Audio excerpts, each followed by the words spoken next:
तुझे ऊपर उठाने के लिए कि हाथ की लकीरों से जिंदगी नहीं बनती। अगर आप ये सोचो किसी भी लाइन के अंदर, अगर आप ये सोचो कि आप जाके ज्योतिषी को ये हाथ दिखलाओगे और ज्योतिषी आपको बड़े से बड़ा आदमी बना देगा, मैं इस बात को नहीं मानता। वो शेर ये है कि हाथ की लकीरों से जिंदगी नहीं बनती, अज़म हमारा भी कुछ हिस्सा है जिंदगी बनाने में। अज़म उर्दू का लफ्ज है जिस आदमी के अंदर विल पावर है, जिस आदमी के अंदर हार्ड वर्क करने का मादा है, वो जमीन से उठ के आसमान को छू सकता है। ये मेरी बात याद रखो। मिल्खा सिंह की मिसाल आपके सामने। जब मेरे माँ बाप को मेरी आंखों के सामने कत्ल किया गया, इंडिया पाकिस्तान बना, उस टाइम लोगों के दिमाग के ऊपर भूत छाया हुआ था। यहां से गाड़ियां कटी हुई जा रही थी और वहां से गाड़ियां कटी हुई आ रही थी। तो स्पोर्ट्स एक ऐसी चीज है कि ये चीजें नहीं हम चाहते। मुझे मालूम है कि जो कुछ पाकिस्तान में हुआ, मगर फिर भी वो दिन मैं नहीं भूलता कि पंडित जी ने मुझे बुलाया, मुझे इनविटेशन आया पाकिस्तान के मिल्खा सिंह जी, आपने वहां पे दौड़ना है लाहौर के अंदर। 1960 की बात मैं आपको बता रहा हूं। मगर मैंने पाकिस्तान जाने से इनकार कर दिया। क्यों इनकार किया? क्योंकि वो जब उस रात का सीन मेरी आंखों के सामने आता था कि किस तरह से मेरे माँ बाप की गर्दनें उतारी जा रही हैं, किस तरह से मेरे माई बहन भाइयों को मारा जा रहा है, तो वो चीज जब सामने आती थी तो दिल दहल जाता था और मैंने कहा कि मैं पाकिस्तान नहीं जाऊंगा। और आप लोगों ने ही पेपर में छापा कि मिल्खा सिंह ने पाकिस्तान जाने से इनकार कर दिया। मगर पंडित जी ने मुझे बुलाया। पंडित जी ने कहा, मिल्खा जी नहीं, हमारा पड़ोसी देश है।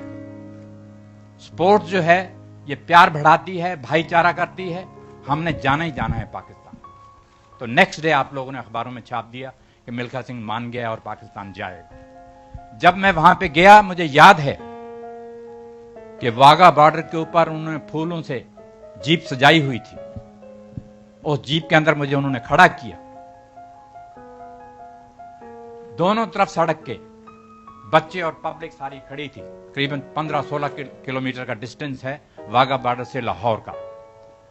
और जीप के अंदर मैं खड़ा हूं, तिरंगा झंडा और पाकिस्तान के झंडे इस तरह से लहरा रहे हैं और मिल्खा सिंह के नारे लग रहे हैं।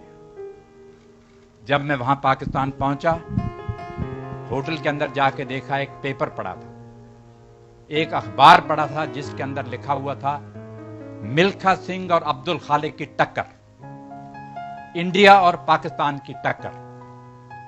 वो जब चीज मैंने पढ़ी, मेरे दिल के अंदर मैंने कहा, यार ये चीजें इनको नहीं छापनी चाहिए।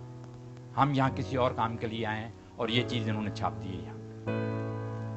छोड़िए इन बातों को। जब लाहौर स्टेडियम के अंदर दौड़ने के लिए गए, 60,000 आदमी वहां पे बैठा था। 60,000 आदमी जब बैठा था तो वो सिर्फ मिल्खा सिंह और अब्दुल खालिक की दौड़ देखने के लिए आए हुए थे। मेरे से पहले, मिल्खा सिंह से पहले, मैं थोड़ा सा आपको जिक्र करना चाहता हूं कि अब्दुल खालिक जो था वो एशिया के अंदर, वर्ल्ड के अंदर माना हुआ रनर था जो पाकिस्तान ने प्रोड्यूस किया था। जब वो टोक्यो में मेरे से हार गया एशियन गेम्स के अंदर फोटो फिनिश के अंदर, तो पाकिस्तान ने मुझे वहां बुलाया लाहौर के अंदर कि नहीं, वो गलती से अब्दुल खालिक वहां हार गया है, मगर यहां अब आके उसने यहां लाहौर के अंदर आके दौड़े हमारे आदमी के साथ। तो मुझे याद है कि 200 मीटर के जब स्टार्ट होने लगी रेस, जनरल अयूब वहां पे बैठे हुए हैं, 60,000 आदमी स्टेडियम के अंदर बैठा हुआ है। जब रेस शुरू होने लगी तो ऐसे सन्नाटा छाया हुआ था कि जैसे एक भी आदमी स्टेडियम के अंदर नहीं बैठा हुआ। रेस शुरू होने से पहले 2-3 मौलवी आए वहां से, पौड़ियों से उतरे, नीचे आए,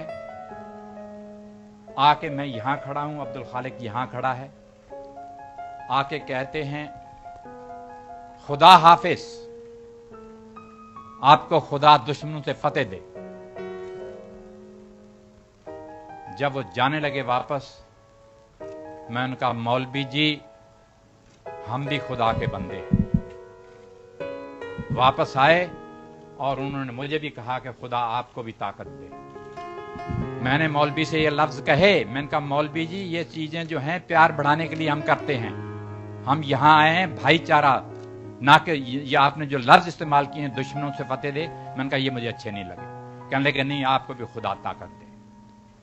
तो दोस्तों, मुझे अभी तक याद है कि अगर आज फ्लाइंग सिख का नाम मशहूर है सारी दुनिया के अंदर, मिल्खा सिंह का नाम मशहूर है सारी दुनिया के अंदर, तो ये क्रेडिट जो है पाकिस्तान को जाता है। जनरल अयूब ने ये जो फ्लाइंग सिख का खिताब दिया था, जब अब्दुल खालिक रेस शुरू हुई, रेस हार गया अब्दुल खालिक मेरे से, बल्कि एक मक्खन सिंह था इंडिया का दौड़ने वाला, वो बेचारा मर चुका है, तो ये 3rd नंबर पे गया। तो जब जनरल अयूब विक्ट्री स्टैंड पे आए मेडल डालने के लिए, तो हम खड़े हैं वहां पे, और जनरल अयूब के ये लफ्ज थे कि मिल्खा जी, पंजाबी में बोलते हैं वो, कहते मिल्खा जी आज तुसी पाकिस्तान दे दौड़े नहीं, तुसी पाकिस्तान दे आके उड्डे हो, तो पाकिस्तान फ्लाइंग सिख का खिताब देता है। तो ये एक बहुत बड़ी बात थी जनरल अयूब के लिए ये बात कहनी। और फिर मुझे अभी तक याद है कि उन्होंने कहा कि मिल्खा सिंह को कहा जाए कि एक स्टेडियम का चक्कर लगाए, लोग देखना चाहते हैं। तो जब मैंने स्टेडियम का चक्कर लगाया, ये आप लोगों ने छापा है कि वहां 10,000 औरत बुरके वाली भी बैठी थी, और उन्होंने बुरके उठाए और देखा कि ये सरदार ने कमाल कर दिया यहां पे आके। तो दोस्तों, मैं आपसे ये कहना चाह रहा था कि ये जो फिल्म बनाई है इन लोगों ने, मुझे दोबारा जिंदा तो किया ही किया है, मगर मेरी आखिरी ख्वाहिश ये है कि हमारे हिंदुस्तान में से कोई ना कोई ऐसा नौजवान निकलना चाहिए, लड़का या लड़की, जो आगे बढ़े और हमारे देश का तिरंगा झंडा जो है वो ओलंपिक खेलों के अंदर लहराए। मैं थोड़ी सी हिस्ट्री आपको एथलेटिक की बताना चाहता हूं, ये इन्होंने जिक्र किया है। जब से इंडिया आजाद हुआ है, तब से आज तक सिर्फ 5-6 आदमी हैं जो फाइनल तक पहुंचे हैं, मगर हमारे देश के लिए मेडल नहीं ले पाए। मिल्खा सिंह पहले नंबर पे था, गुरबचन सिंह रंधावा इन 1964 ओलंपिक के अंदर दूसरे नंबर पे था, उसके बाद श्री राम सिंह आया, श्री राम सिंह तीसरे नंबर पे था, पीटी उषा आई, वो चौथे नंबर पे थी, 5वें नंबर पे अंजू जॉर्ज लड़की थी। वो ये 5 आदमी जो हैं वो फाइनल ओलंपिक में पहुंचे हैं, मगर मेडल नहीं ले पाए। तो मैं उम्मीद करता हूं कि ये फिल्म इन्होंने बनाई है, जो इस बच्चे ने काम किया है और इस लड़की ने काम किया है और इन्होंने डायरेक्ट किया है। यहाँ पे वाईकॉम वाले भी खड़े हैं, यहाँ पे जीत जी मेरे पास खड़े हैं।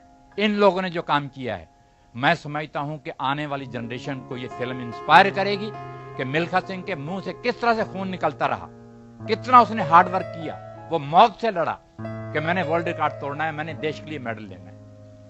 सारी दुनिया को ये मालूम था रोम ओलंपिक जाने से पहले कि अगर 400 मीटर में कोई जीतेगा तो इंडिया का मिल्खा सिंह ही जीतेगा और कोई नहीं जीत सकता, क्योंकि उनको भरोसा हो चुका था कि मैंने 80 इंटरनेशनल रेसेस दौड़ी, इन्होंने बताया भी, उसमें से 77 जीती। सारी दुनिया ये कहती थी कि अगर 400 मीटर जीतेगा तो मिल्खा सिंह ही जीतेगा, मगर मेरी बैड लक नहीं, इंडिया की बैड लक थी, मेरे से रेस में गलती हुई, वो मेडल चला गया। तो मैंने आपसे कहा है कि मरते दम तक मेरे में ये रहेगा कि मैं देख के जाऊं कि कोई ना कोई इंडियन जहां से उठना